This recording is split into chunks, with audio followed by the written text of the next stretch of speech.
Nos situamos en el siglo XVI, en pleno auge del Imperio Español.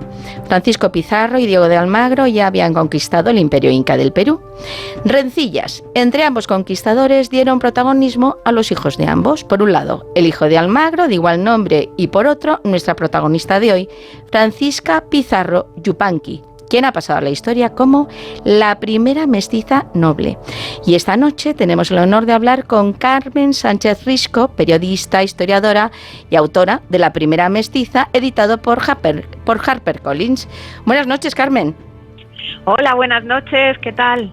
Oye, no me extraña que este personaje te enamorara, ¿eh? Y siendo tú de Trujillo, pues la verdad que muchísimo más. Tenía todas las papeletas. Sí. Totalmente. Como hay mucho que contar, vamos a comenzar cuando el joven Diego de Almagro mata a Francisco Pizarro y la vida de Francisca corre peligro. Porque Francisca vivía lejos de su madre, creo, y la tutela la tenía el padre, ¿verdad?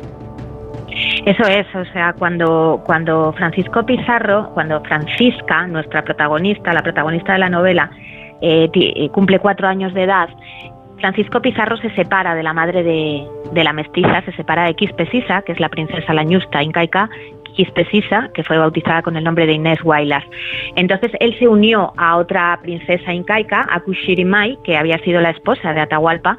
Entonces lo que hizo fue quedarse él con los niños y a esta mujer, a su primera mujer, su primera compañera, la casó con otro español. Entonces Francisca Pizarro y su hermanito Gonzalo vivían con su padre, pero sobre todo vivían porque como que les entregó un poco la custodia Francisco Pizarro a la mujer Inés Muñoz, que es la mujer de su hermano de madre, de Martín de Alcántara. Entonces estaba con su padre cuando su padre toma a esta segunda mujer, a Cuchirimay, con la que tuvo 2 hijos. Y bueno, pues ella estaba con su padre cuando suceden estos hechos y es precisamente el punto de partida de la novela, de la narración de ella, parte de esa noche tremenda, horrible, en la que se produjo el magnicidio, en el que los de la capa, como les conocían a los chilenos, a los almagristas, pues decidieron llevar a cabo la conjura que se estaba gestando desde hacía mucho tiempo y asesinar al marqués Pizarro, al marqués gobernador. ¿Esto qué supuso para ella? Pues un bofetón que la arrancó de la inocencia. Tuvo que salir de Lima escondida por su tía, la persona que la estaba un poco haciendo las veces de madre, vamos a decir así, cuando se separa Francisco de su primera mujer. Y bueno, esta señora, con un valor, conocida como gran matrona de Indias, porque mostró un valor absolutamente varonil en ese momento, haciendo frente a los almagristas. Su marido fue asesinado también con Francisco Pizarro, porque estaba allí en ese almuerzo, y es quien decide coger a esos 2 niños, sacarlos de Lima, porque los siguientes en morir, pues evidentemente podían ser esos niños, ¿no? Porque eran un problema para legitimar el gobierno de Diego Almagro el Mozo.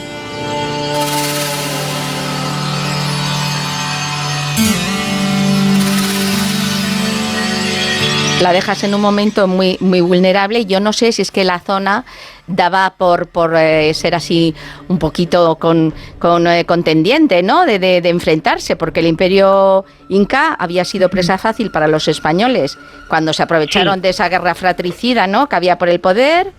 Efectivamente, sí. Francisca y su hermano, como bien estás diciendo, pues son herederos legítimos de Pizarro, que creo que el rey de España, Carlos I de España, o mal dicho Carlos I de España, y emperador V de Alemania, Carlos V, pues él firma una cédula que pues eso, oficializa eso, y bueno, pues claro, ellos son herederos, por un lado, de Francisco Pizarro, por otro, del Imperio Inca, y claro, son como comentabas, son diana, ¿no? Para lo bueno y para lo malo, para los que quieren eliminarlos y para lo bueno, para los que quieren usarlos para obtener el poder.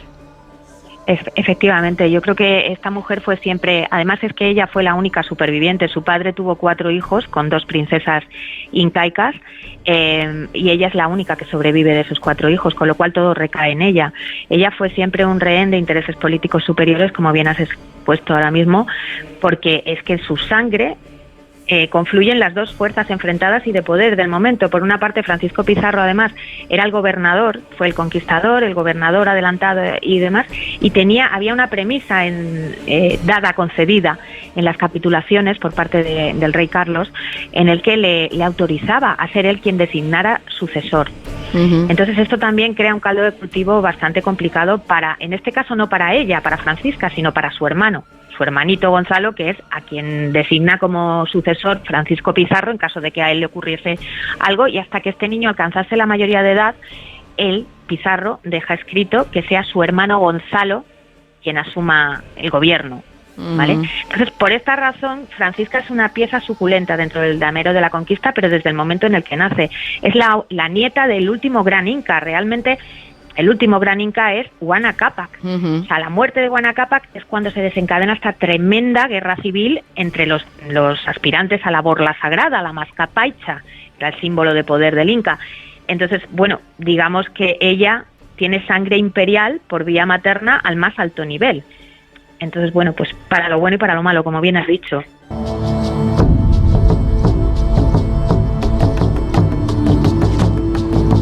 La ambición de Gonzalo Pizarro, que es hermano de Francisco Pizarro, llega a tal punto que le tira los tejos a Francisca. ¿Qué edad tenía ella y qué edad tenía él?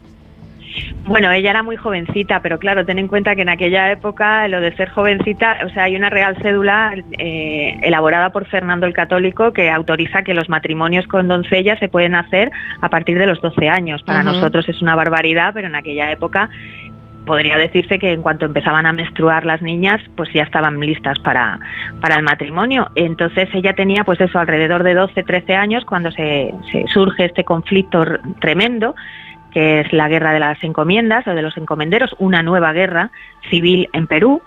Y bueno, pues sí, efectivamente en la novela se aborda muy bien toda esta historia desde un prisma muy diferente.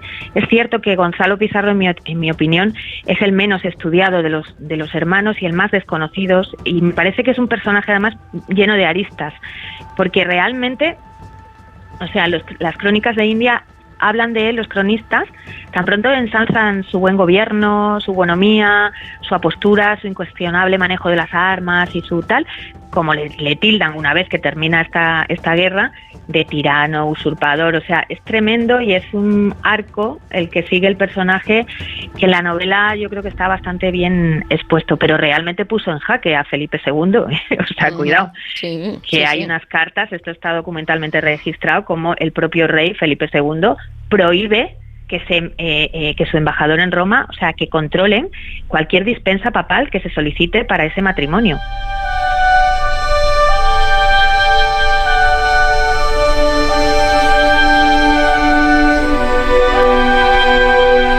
Francisca también tuvo otros hombres que la cortejan. Entonces, ¿la cortejan porque ella era muy bella, muy inteligente, o pesa mucho el apellido y la posición que tiene? A mí me parece que debió ser bella, me parece que debió ser hermosa. De hecho, el busto que tenemos en Trujillo, en el Palacio de la Conquista, deja ver una carita, o sea, me parece que debió ser una mujer bastante atractiva. Pero ya te digo yo que lo que pesó fundamentalmente, yo creo, fueron los intereses políticos y sobre todo los económicos, porque ten en cuenta que una vez que muere su padre, ella y su hermano son los herederos de todo, porque son los únicos legitimados por la corona, y cuando muere su hermano, ella se convierte en la heredera de todo, lo de su hermano y lo de su padre. Entonces es una de las mujeres más ricas en ese momento en el Perú y también una de las más ricas de Castilla, ¿eh? Entonces yo creo que esos pretendientes que surgieron ahí como buitres un poco, además hombres ya mayores, hechos y derechos, quiero decir que no creo que hubiera ninguna intención de galanteo o ninguna, yo creo que había pues un interés puro y duro. Durante la investigación de la novela sí que he descubierto a un pretendiente que no aparece reseñado en las escasas alusiones que en crónicas y se hace a la hija de Pizarro, y en las escasas, por tanto, alusiones que los escasísimos investigadores que han estudiado el personaje, bueno, hacen. Este señor se ha escapado y yo lo he encontrado y me ha venido muy bien para el desarrollo de la trama, y es un tipo que además estaba muy bien emparentado en Castilla, venía de una familia muy poderosa dentro de la oligarquía, de la aristocracia castellana, y es un tío que luego tuvo una vida, un señor que luego tuvo una vida bastante interesante. No salió bien el tema del matrimonio, él lo intentó, pero bueno, como no salió bien, pues se fue a Chile con Pedro de Valdivia, y de hecho Ercilla lo cita en la Araucana. O sea que, y eso ha sido un descubrimiento muy, muy grato durante el proceso de investigación. O sea, sí, tuvo muchos pretendientes.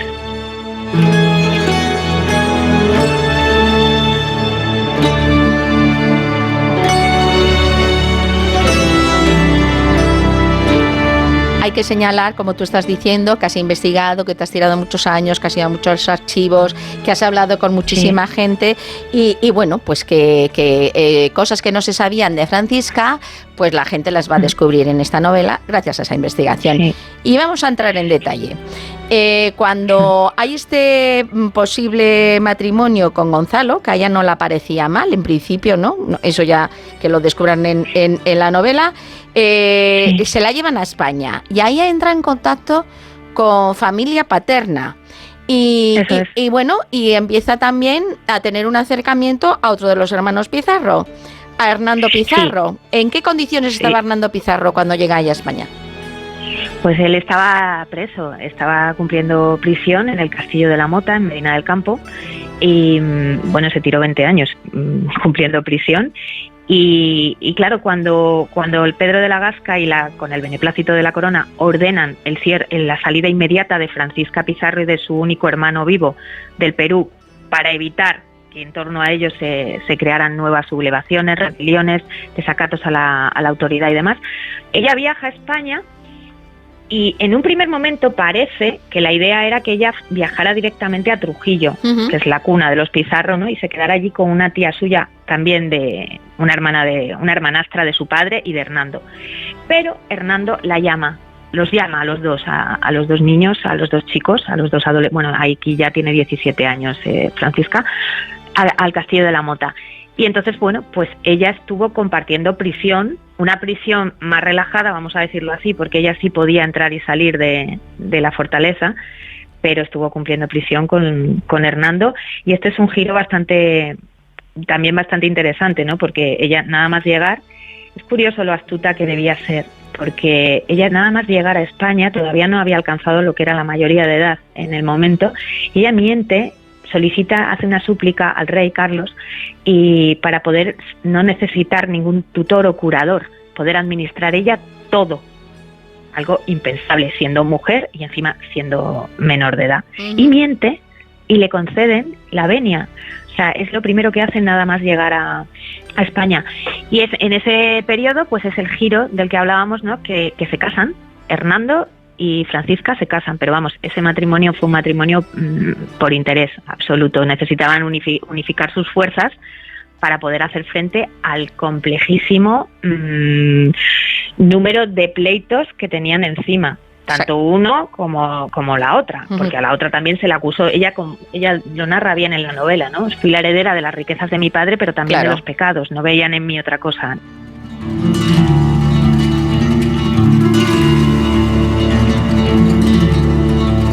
Un matrimonio de conveniencia que sí es cierto lo que tú dices, que pleitean mucho durante mucho tiempo, incluso desde el mismo Castillo de la Mota, donde ella voluntariamente pues se hace esa complicidad con Hernando, que se llevan 20 y tantos años de diferencia de edad. Sí, ella tenía 18 y él tenía 50, o sea, imagínate y cómo estaría Hernando, ¿sabes? Claro, y Hernando pues había tenido ahí ya sus amoríos, tenía a una chica estupenda, Isabel, que también tuvo sus cosillas, o sea que tampoco lo pasaba tan mal en el castillo, ¿no, Carmen?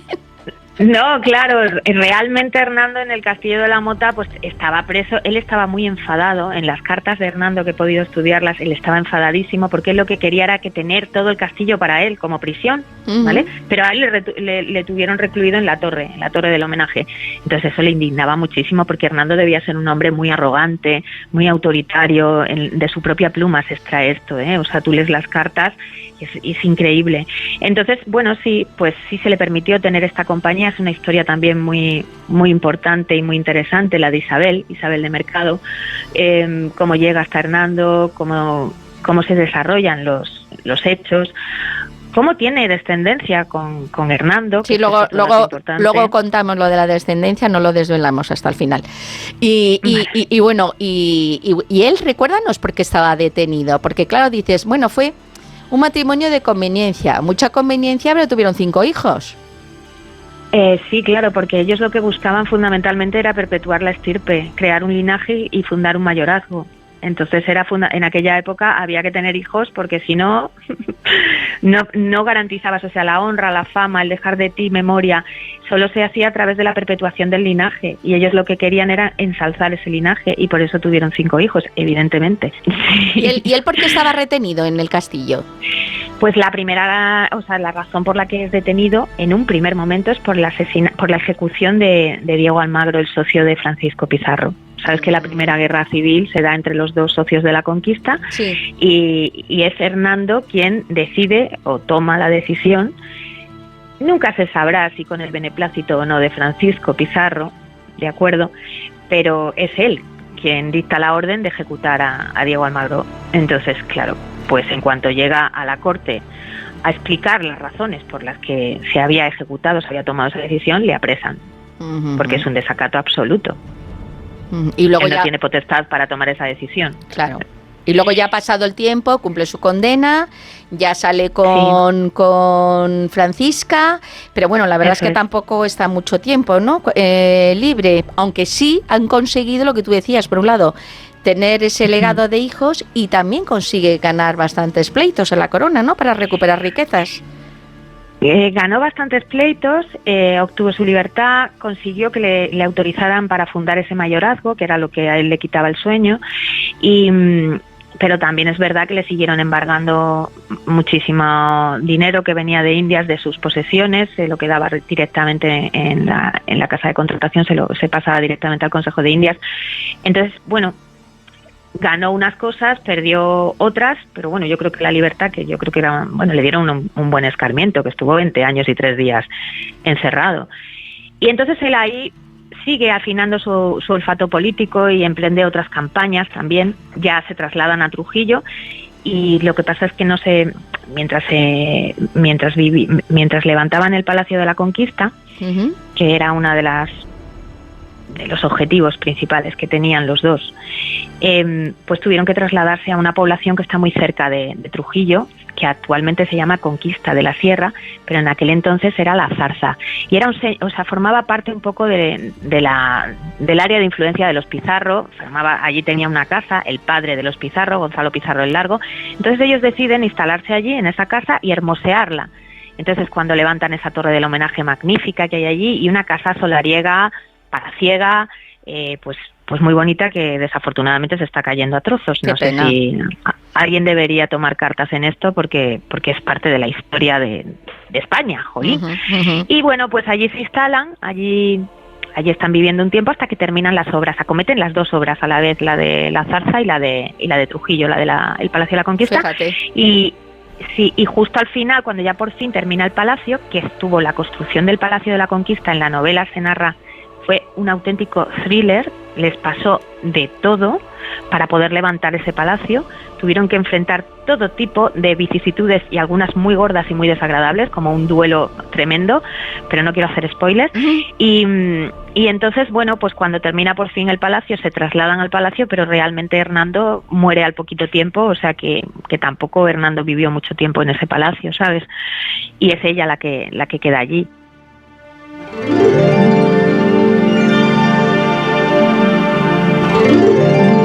Ella es como el alma, ¿no? También de la construcción de este Palacio de la Conquista y un legado, ¿no? Absolutamente. Es un legado como memoria histórica y también un legado como de su familia, del Imperio Inca, de lo que hizo Pizarro. Exactamente, yo lo veo claramente. Yo no creo que exista en parte del mundo conocido un escudo de armas de un conquistador que esté flanqueado por una ñusta, por una princesa incaica y por una mestiza. O sea, todo el palacio, si tú lo observas detenidamente, las ménsulas, las decoraciones, los remates que tiene la parte de la cornisa arriba, está el mundo andino, su herencia andina está presente en infinidad de detalles, y esto vamos, es que yo creo que es un legado gráfico, sí, un documento gráfico que nos ha legado. Bueno, yo no he ido, pero te digo que tal cual lo cuentas tú, vamos, estoy deseando. Sí, tienes que ir.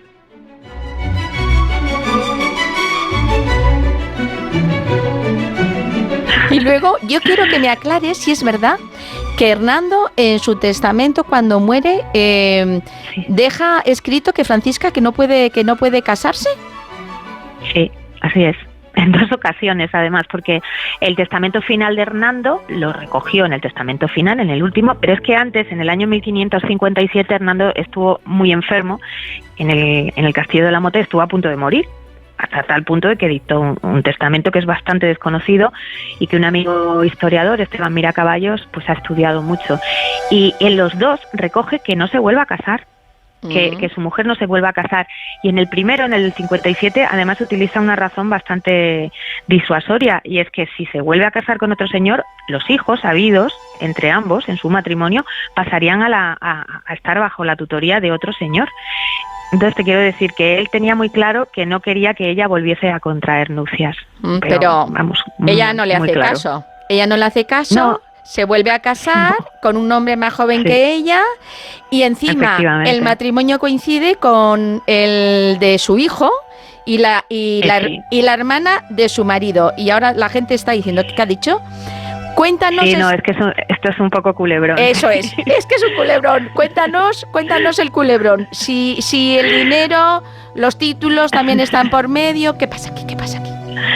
Bueno, a mí esa es una de las partes de las que más contenta estoy. En la investigación he podido descubrir muchas cosas de esta fase final de la vida de Francisca, que es, yo creo, la más desconocida, porque los investigadores o los estudiosos, una vez que deja de estar bajo la sombra de un pizarro, como que nadie le presta demasiada atención. Hay algunos que consideraban que había muerto muy joven, al poco de morir Hernando, bueno, en fin, y uno de los aportes que hay en la bibliografía, en la documentación de la novela, es precisamente pues esto que he podido constatar a través del estudio y la investigación. Esto es, para mí, uno de los mejores momentos y de una de las cosas por las que me resulta más fascinante. Ella da un golpe encima de la mesa y dice, ahora sí voy a hacer lo que realmente quiero hacer yo, y nadie va a decidir por mí. Y es ese momento en el que decide casarse pues con un señor 12 años más pequeño que ella, mucho más joven. Además organiza ese matrimonio con su hijo y la hermana de este señor, con lo cual ya es un lío tremendo, porque soy tu nuera, pero tú eres mi cuñada, y todo eso, o sea, ya es como un culebrón. ¿Y su consuegra, su suegra? Efectivamente, o sea, todo así. Y entonces, bueno, pues en ese momento ya decide venirse a vivir a Madrid. Se queda viviendo en Madrid con este nuevo matrimonio, y en la novela pues también se desgrana muchas de las situaciones, o sea, se desgrana realmente la importancia y el peso que tenía ese segundo marido dentro del círculo cortesano de Felipe II, con quien estaba emparentada ella al contraer nupcias con este señor, que es increíble. O sea, esta es una de las sorpresas de la novela. Este señor es sobrino de una persona muy, muy poderosa, muy, muy poderosa. Y bueno, pues ella se encuentra de repente en un ambiente completamente extraño, en una realidad cortesana. Ella se había criado, como te comentaba, pues con mujeres que eran mujeres mujeres llanas de ámbito rural, como son Catalina de la Cueva o son Inés Muñoz, ¿no?, que es su tía. Entonces de repente se ve rodeada, y nuevamente para la novela me han servido mucho las mujeres, porque realmente ella tuvo muy buena relación con este entorno femenino de su segundo esposo, y son mujeres fascinantes y con mucho peso, y muy, muy vinculadas a la corte. Mujeres cortesanas, sí. Bueno, hay que... Y en Madrid murió. Sí. Incluso tú apuestas a que la tumba esté en Madrid. Yo de verdad que creo que sí, porque realmente no ha salido... Hombre, esto de la historia ya sabes cómo es también. Lo mismo, dentro de 2 años aparece un documento, aparece un legajo que se le ha pasado a todo el mundo, ¿no?, y pone en duda, pero a día de hoy no hay ningún documento que constate ese traslado. Entonces, bueno, pues yo me atrevería a decir que debe estar enterrada casi... Pues ¿sabes dónde está la plaza de Jacinto Benavente? Sí. En Madrid. Bueno, pues toda esa manzana era el monasterio de la Trinidad Calzada, que además Felipe II estuvo participando en el diseño de ese monasterio, y era una mole inmensa que tuvo mucha importancia en el siglo XVI y posteriormente, hasta que fue demolido. Entonces la calle Doctor Corteso, que nosotros conocemos ahora, en aquel entonces no existía, formaba parte de ese monasterio. Lo único que queda de ese monasterio a día de hoy es la capilla del Ave María, que está justo al lado de los Cines Ideal. Ajá. Es lo único que queda. Yo estoy convencida de que Francisca Pizarro sigue enterrada por allí.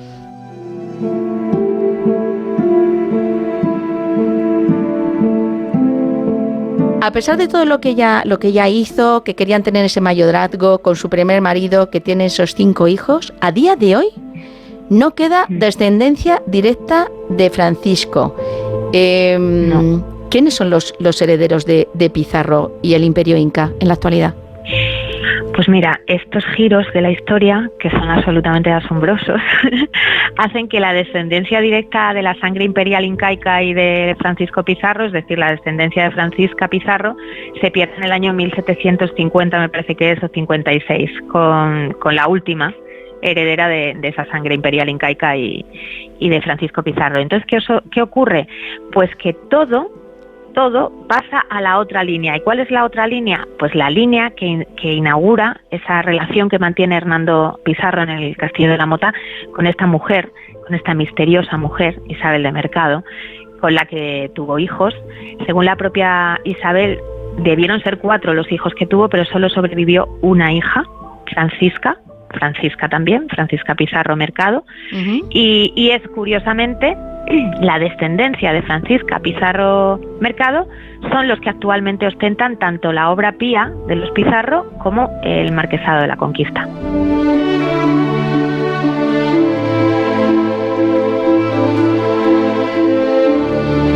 Creo que también estás, que no sé si lo tendrás ya terminado o cómo irá este tema, una serie documental, o sea, una serie, luego un documental, no sí. Paras, ¿no?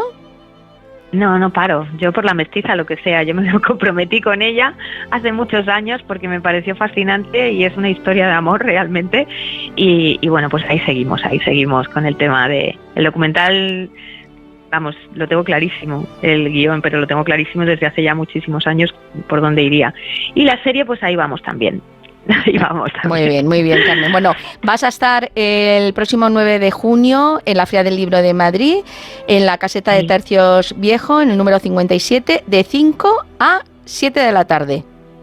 Eso es.